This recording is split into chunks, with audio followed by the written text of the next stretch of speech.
வணக்கம். JK with JK channel மூலம் வரவேற்கிறேன். நம்முடைய வாழ்க்கையில் நடக்கிற அனைத்து விஷயங்களும் சாதாரணமாகவோ எதிர்ச்சியாகவோ நடப்பது கிடையாது. எல்லாம் ஒரு காரணங்களோடு தான் நடக்கிறது. அதுபோல தான் இந்த வீடியோ உங்கள் கையில் கிடச்சிருக்கு. உங்களுக்கு ஒரு பெரிய கடன் பிரச்சனை இருக்குது. அந்த கடன் பிரச்சனைலேருந்து வெளியே வரத்துக்காக போராடிட்டு இருக்கீங்க. பிஸ்னஸில் பெரிய லாஸ் இருக்குது. உங்களுக்கு உதவி செய்ய யாருமே கிடையாது. ஃபினான்ஷியல் சப்போர்ட் உங்களுக்கு கிடையாது. அதே நேரத்தில் உங்களுக்கு உணர்வு ரீதியாக குடும்பத்தின் ரீதியாக யாரும் உங்களுக்கு உதவி செய்யலை. மனம் நொந்து தனியாக நீங்கள் இப்போ கஷ்டத்தில் இருக்கிறீங்க. இந்த சூழ்நிலையில் இந்த பிரபஞ்சம் கடவுள் உங்களுக்கு இந்த ஒரு வாய்ப்பை கொடுத்து உங்கள் வாழ்க்கையை மாற்றுவதற்காக இந்த வீடியோவை நீங்கள் பார்க்கும்படி செய்து கொண்டிருக்கிறார். இது ஒரு பெரிய உண்மையை நீங்கள் தெரிஞ்சுக்கணும். இந்த வீடியோவில் பார்க்குற அனைத்து விஷயங்களும் உங்கள் வாழ்க்கையை மாற்றக்கூடியதாக இருக்க போகுது. சாதாரண மனுஷன் ஒரு பண தேவைக்காக போராடுறான். இங்கே கிடைக்குமா அங்கே கிடைக்குமா போராடி அதை பெற்றுக்கொள்கிறான், வாழ்க்கையில் உயர்கிறான். இதற்காக அவன் ரொம்ப போராடி ஜெயிக்கிறான்.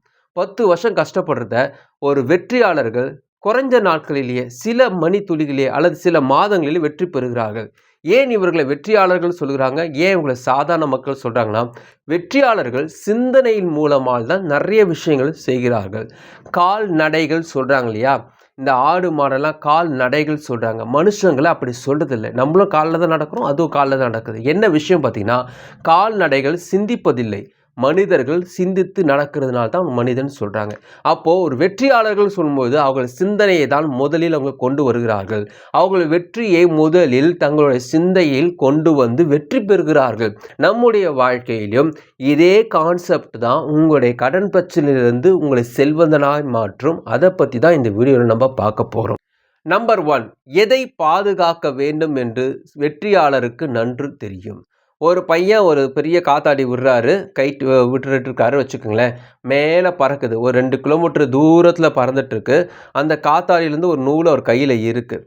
வெற்றியாளர்கள் கையில் இருக்கிறது போல தான் அந்த பையனை வச்சுருக்கான். அதாவது அவங்களோட லட்சியம் இப்படி தான் அடைய போகணும், வாழ்க்கையில் உயரணும், ஒரு திட்டம் வச்சு அவங்க மேலே காத்தாடி விட்டுட்ருக்காங்க. அந்த நூல் தான் அந்த சிந்தனை.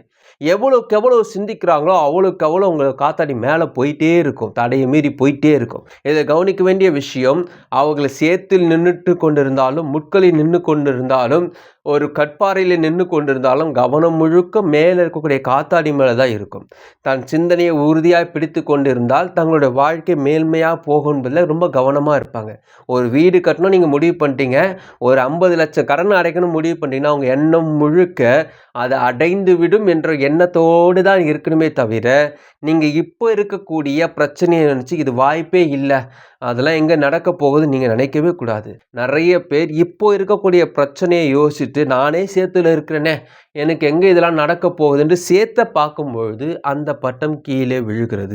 எங்கு இருக்கிறோம் என்பது விஷயம் கிடையாது, எவ்வளோ தூரம் நம்மளுடைய சிந்தனையை நம்ம மேலே விட்டு இருக்கோம், அதை எவ்வளோ தூரம் பாதுகாத்து வைத்திருக்கிறோன்றது ரொம்ப ரொம்ப முக்கியம்.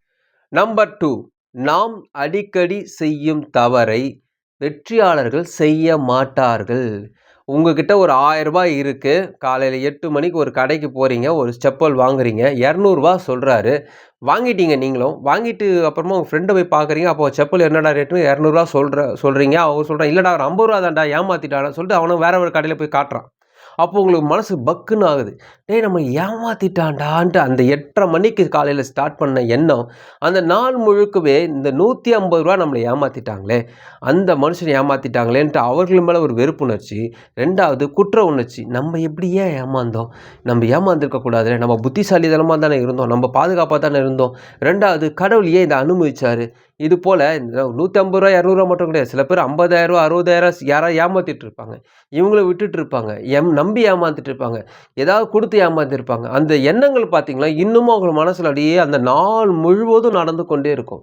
நல்லா கவனித்து பார்த்தீங்கன்னா இந்த பிரச்சனை வெற்றியாளர்களும் சந்திப்பார்கள். ஆனால் அவங்க என்ன பண்ணுவாங்க பார்த்தீங்கன்னா, இதே 150 அவங்களுக்கு லாஸ் ஆயிடுச்சு வச்சுங்களேன், அந்த பிரச்சனையை அவங்க மண்டைக்குள்ளேயோ சிந்தனைக்குள்ளேயோ கொண்டு வராமல், ஓகே எனஃப் முடிஞ்சிச்சு, 150 பரவாயில்ல, ஜஸ்ட் குட் எக்ஸ்பீரியன்ஸ், இதுக்கப்புறமா அதை பற்றி சிந்திக்காமல் மீதி இருக்கக்கூடிய 800 மேலே தான் கவனம் இருக்கும். அதை பற்றி சிந்திப்பதை தவிர்ப்பார்கள். இத்தகைய எண்ணங்கள் வந்து சாதாரணமாக இன்னைக்கு நாளைக்கு சொன்ன பிறகு டக்குன்னு மாறதெல்லாம் கிடையாது. அவங்க அதுக்கான பயிற்சி எடுத்திருப்பார்கள்.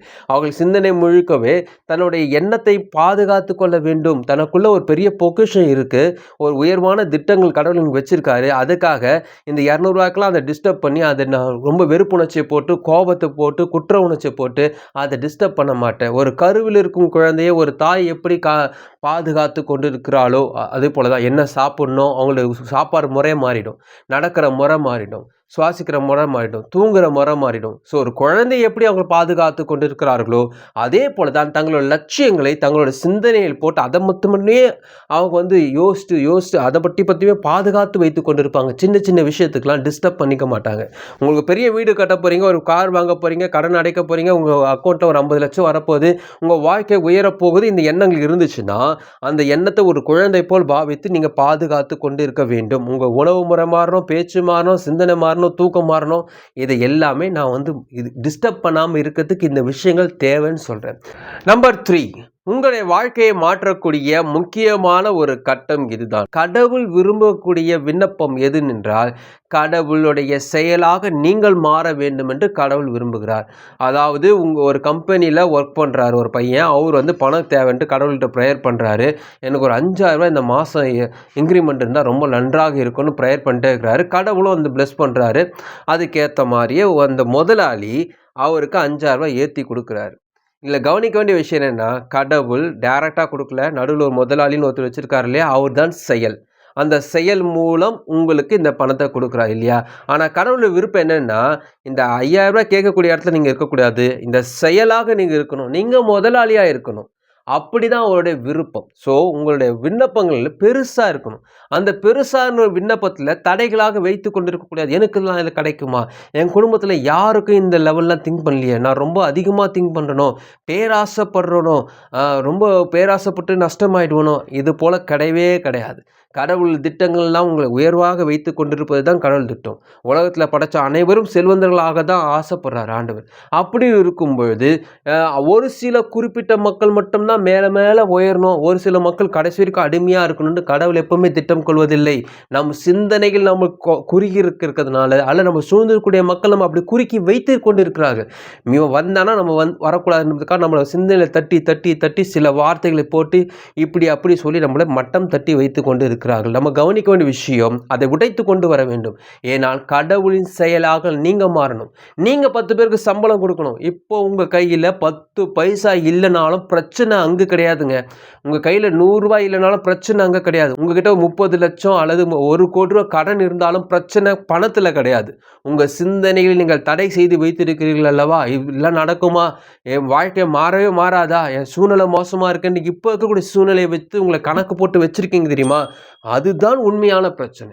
50 ரூபா ஒருத்தனுக்கு கடன் பிரச்சனை இருக்குன்னா அவனுக்கு அது பெருசா தெரியும். 50 லட்ச ரூபா இருக்கவனுக்கு கடன் பிரச்சனை பெருசாக இருக்கும். 2 பேர்கிட்ட கடன் முன்னாடி போனாங்கன்னா கடவுளுக்கு அந்த 50 ரூபாவும் அந்த 50 லட்சமோ ஒரு மேட்ராகவே தெரியாது. அவரை பொறுத்தவரைக்குமே போ கடைக்கு ஒரு நேரம் கிடச்சிரும். அவரை பொறுத்தவரைக்குமே இவனுக்கு 50,000 ரூபா, இவனுக்கு 50 லட்சம், இவனுக்கு ஃபஸ்ட் இம்பார்ட்டன்ட், அவனுக்கு ஃபஸ்ட் இம்பார்ட்டன்ட், அப்படி கிடையவே கிடையாது. ஸோ ப்ளஸ் பண்ண முடிவு பண்ணிட்டாரு. நீங்கள் ஏன் சின்னதாக நீங்கள் கேட்கணும், ஏன் சின்னதாக உங்கள் மைண்டை ஃபிக்ஸ் பண்ணிக்கணும். கடவுள் கொடுக்க தயாராக இருக்கும்பொழுது நீங்கள் கடவுளுடைய செயலாக மாறுங்கள். கடன் வைத்து கொண்டு அல்லது கடன் வச்சுட்டு மேலே வர முடியாதுன்னு ஒரு எண்ணத்தில் வைக்கவே வைக்காதீங்க. இந்த நாள் உங்கள் வாழ்க்கையை புரட்டி போடும். இந்த சிந்தனை உங்கள் மனசுக்குள்ளே ஓடிக்கொண்டே இருக்க வேண்டும். இந்த சிந்தனை உங்கள் எண்ணங்களை ஓடிக்கொண்டே இருக்க வேண்டும். இதை நீங்கள் சிந்திக்க சிந்திக்க உங்கள் வாழ்க்கையில் மாற்றங்கள் ஏற்படுத்தும். இந்த மாற்றத்திற்காக காத்து கொண்டு இருங்க. ஒரு குழந்தையை கருவில் எப்படி அந்த ஒரு தாய் சுமந்து கொண்டிருக்கிறார்களோ அதே போல் இந்த சிந்தனையை சுமந்து கொண்டிருங்கள். அந்த பட்டம் விடுகிற பிள்ளையை போல கவனம் முழுக்க பட்டத்தில் இருக்க வேண்டும். அதே போல் உங்களை பாதுகாக்கக்கூடிய விஷயங்கள் உங்கள் சிந்தனையை பாதுகாத்து கொண்டிருக்க வேண்டும். கடவுள் உங்களை உயர்த்த தயாராக இருக்கிறார். ஏன் நீங்கள் சோர்ந்து போகணும்? இந்த சூழ்நிலையே மாறும். இது போன்ற வீடியோ நிறைய நான் போட்டுட்டு வரேன். இந்த வீடியோலாம் நீங்கள் தொடர்ந்து பாருங்கள். இந்த விஷயங்கள் எல்லாம் உங்கள் வாழ்க்கையை மாற்றும். நீங்கள் எந்த மதத்தை சார்ந்தவர்களாக இருந்தாலும் கடவுளை பொறுத்த வரைக்கும் உங்களுக்கு உயர்த்த விரும்பிவிட்டால் அதுக்கு எந்த தடையும் கிடையாது. இந்த மனசில் வச்சுக்கோங்க. உங்கள் வாழ்க்கை டோட்டலாக மாறப்படுது. எதிர்காலம் உங்களுக்கு சூப்பராக இருக்க போகுது. உங்களுக்கான ஆசீர்வாதம் உங்களை தேடிக்கொண்டு ஓடி வருகிறது. நம்பிக்கையாக இருங்க, தைரியமாக இருங்க. இந்த வீடியோ உங்களுக்கு பிடிச்சமாக நினைக்கிறேன். உங்கள் ஃப்ரெண்ட்ஸ் ஷேர் பண்ணுங்க. பிடிச்சமாக மட்டும் எப்படி பார்க்கலாம். வணக்கம்.